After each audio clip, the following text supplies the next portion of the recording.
Kao i za davanje udaraca i primanje udaraca isto nauka. Znači šta znači primiti udarac? To je ovaj čvrst, on prima udarac kao ovaj mekan, on ne može primiti udarac. Sve se to vežba, sve se to trenira kao što se trenira izvođenje udarca. Ono što je razlika, što svi vole da zadaju udarce i svi vole to da vežbaju, a malo ko voli da vežba primanje udaraca.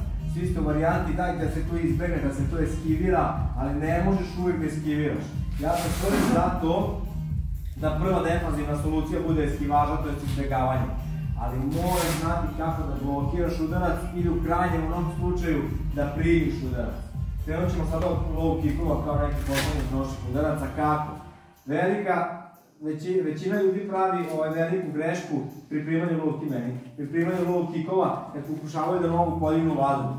Kao bit će mi lakše ako nogu podignu vazduh pa će taj low kick da mi oduva. Ne. Prva stvar šta? Noge moraju da prime težinu tela. To znači, nema stojanja na prstima jer mi treba temelj, treba mi oslonac. Što veći oslonac imam, više masa mogu da uključim dole. Ako moj oslonac prstići, kako vi mislite da imate stabilnost za bilo šta. Znači, pete su na podu, kolona blago savijena. Zašto? Jer ako su kolona u ekstenziji, ako su ispužena, onda noga dobija jednu motkastu tvorevinu, a kao takva je, nema elastičnosti, nema pokretljivosti i ranjiva. Znači, kolona se poviju, mišići, butine i lista i ove pokosnice napred se maksimalno aktiviraju. Zašto? Što je noga čvršća i kompaktnija, ta sila koja uđe u nju se razilazi. Jasno? Ako ja opustim tu butinu, mene udari low kickom, to ide tačno da me on udari u mišić, prolazi do kosti, pravi štetu. Ako ja sve to stisnem, ta sila koja uđe s njegovim low kickom se razilazi po mojoj nozi gore i dole. Znači, moje telo apsorbuje tu silu. Jasno? Znači, peta dole na podu, stopalo što veće površino na podu, kolano povijeno, butina, podkolenica, mišićno aktivirane. Gluteus, stomak i leđa takođe, jer kao što sam rekao, što je više mišića konektovano u kontrakciju, ta sila se razilazi na više strana. Ima to nekih boksere, ono Glory, Holandija, vamo tamo, taj stil, oni su čvrsti od vlasi, kose do nokta na nozi. I on kad primi te udarce, ta sila se razilazi po celom telu, jasno.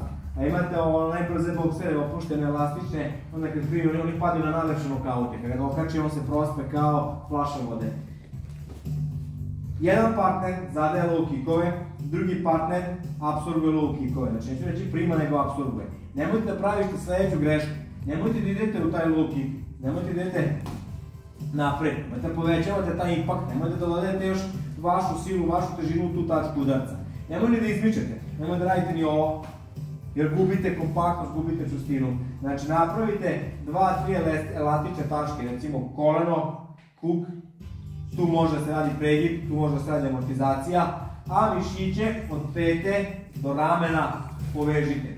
I partneri kad baci spoljni low kick i unutrašnji low kick, opa, situacija je ista. Ja ne menjam poziciju, ne menjam aktivaciju, nema opuštanja, nema ovoga, on udara, pa ja kao stisnem se. Ne, ja sam konstantno čvrst, konstantno stisnut, on udara, ja ne puštam.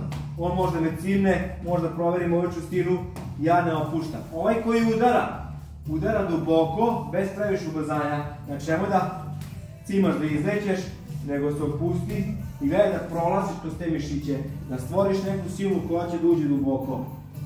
Bilo koja noga, bilo koji udarac. Ajmo, runda 1.